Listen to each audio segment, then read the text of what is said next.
in the news now, with these parties that the government. What I believe they're going to do, and that I know no one can tell me why I was brought to that prison only. Is British politics a circus? Ricky Gervais seems to think so. The comedian's scathing takedown of Keir Starmer has set social media ablaze, with many agreeing that he's more in touch with quantum physics than the working class. But there's more to this story than just witty tweets. Tommy Robinson, speaking from solitary confinement, claims he's being silenced to protect Starmer's secrets. What truths could be so dangerous that they warrant such extreme measures? And why is a comedian making more sense than our elected officials? In the world of British politics, strange bedfellows are not uncommon. But the unlikely alliance between Tommy Robinson, a controversial figure often labelled as far-right, and Ricky Gervais, a beloved comedy icon, has taken many by surprise. Robinson, speaking from behind bars, has been making waves with his claims of exposing uncomfortable truths about the British establishment. I know what's gone on previously in my previous prison sentences. I wrote a letter to my wife, and it was a detailing letter. So I detailed to my wife that it's not about them, it's not about our children, it's about every child.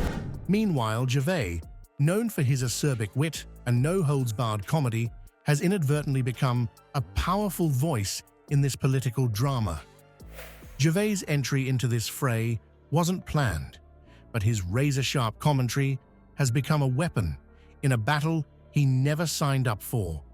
His tweets, particularly the one describing Labour leader Keir Starmer as being as in touch with the working class as quantum physics, have resonated with millions.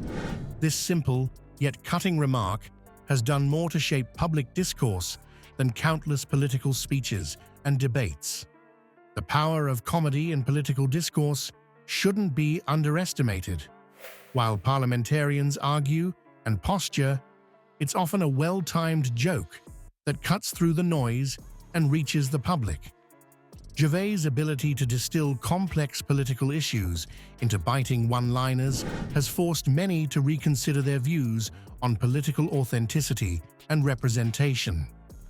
The ripple effect of Gervais' comments has been nothing short of extraordinary. Social media erupted, with his jokes spreading faster than wildfire, leaving traditional political communication in the dust. Yeah. It's all right. It's all right. And what are you telling them? That I know by doing what I do that that moment will come.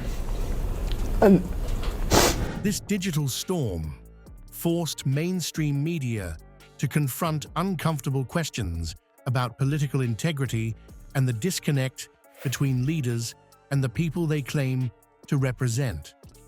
The establishment's response to this unexpected alliance has been telling. Attempts to dismiss or suppress the controversy have only fueled public curiosity and skepticism.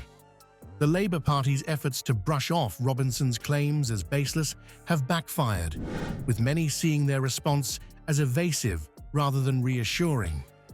What's particularly fascinating is how Gervais' intervention has shifted public perception. His description of politics as a great British pantomime struck a chord with many who feel that politicians prioritize their interests over those of the public. This humorous yet poignant critique has turned laughter into skepticism, prompting many to re-evaluate their trust in political figures and institutions. A letter to your wife from prison. What did you say? to make sure they understood why I do what I do. I'm getting moved. I said to my wife, I'm getting moved, but nothing from the outcry outside. The juxtaposition of a jailed activist and a comedian challenging the political status quo highlights the changing dynamics of political discourse. It raises questions about who truly represents the voice of the people and how unconventional figures can shape public opinion more effectively than traditional political actors.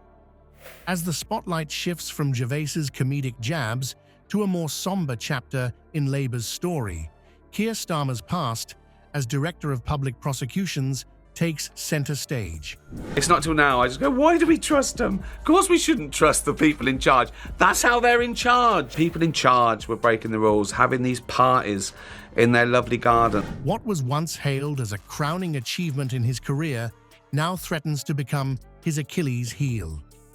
The question on everyone's lips: what skeletons might be rattling in Starmer's closet, and how could they reshape British politics? Starmer's tenure as DPP, spanning from 2008 to 2013, was meant to be a testament to his legal acumen and commitment to justice. However, recent allegations have cast a long shadow over this period, particularly concerning his handling of high-profile cases. The most damning accusations revolve around the alleged mishandling of cases related to grooming gangs, a sensitive issue that has long plagued British society. Critics argue that Starmer's office failed to take decisive action in these cases, leading to a public outcry that continues to reverberate today. The controversy has opened a Pandora's box of questions about Starmer's judgment and priorities during his time as DPP. Did he turn a blind eye to systemic issues? Were certain cases swept under the rug for political expediency? Enter Tommy Robinson, the controversial figure now speaking from behind bars. It's me believing that the worst will come. That you will die in jail. The worst will come, and I want my children to know that no one can tell me. So I know intentionally, and previously I've been locked in rooms with Muslims in prison. Robinson claims to have explosive evidence about Starmer's time as DPP, particularly regarding the grooming gang cases. His supporters view him as a whistleblower, bravely exposing the truth despite personal risk. On the other hand, Starmer's defenders have been quick to dismiss Robinson as a dangerous agitator, arguing that his claims are baseless and motivated by a personal vendetta. This division has sparked intense debate among the public, with both sides digging in their heels. The Labour Party finds itself in a precarious position, scrambling to control the narrative as the controversy threatens to spiral out of control.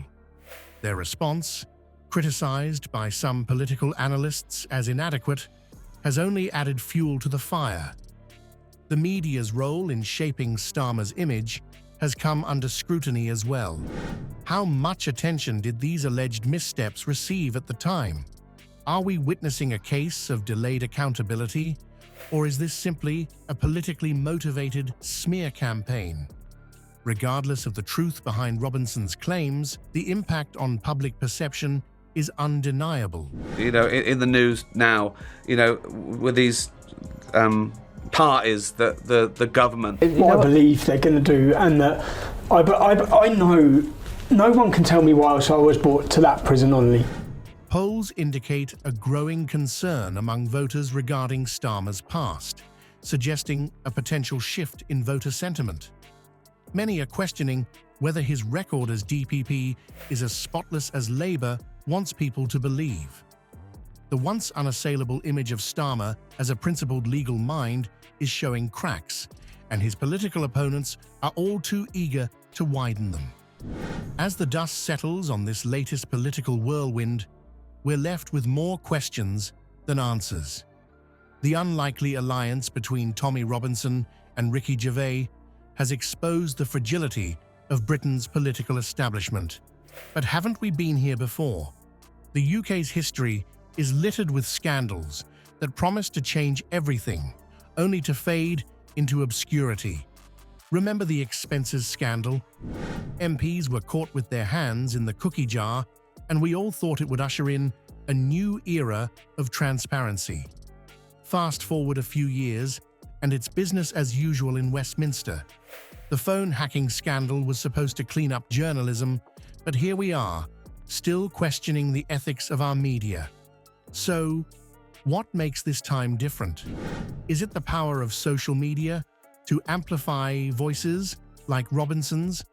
Or is it Gervais' ability to cut through the noise with his razor-sharp wit? Maybe it's the public's growing distrust in traditional institutions. Whatever the case, one thing's clear: the old rules of engagement are crumbling. The real question is, are we ready for what comes next?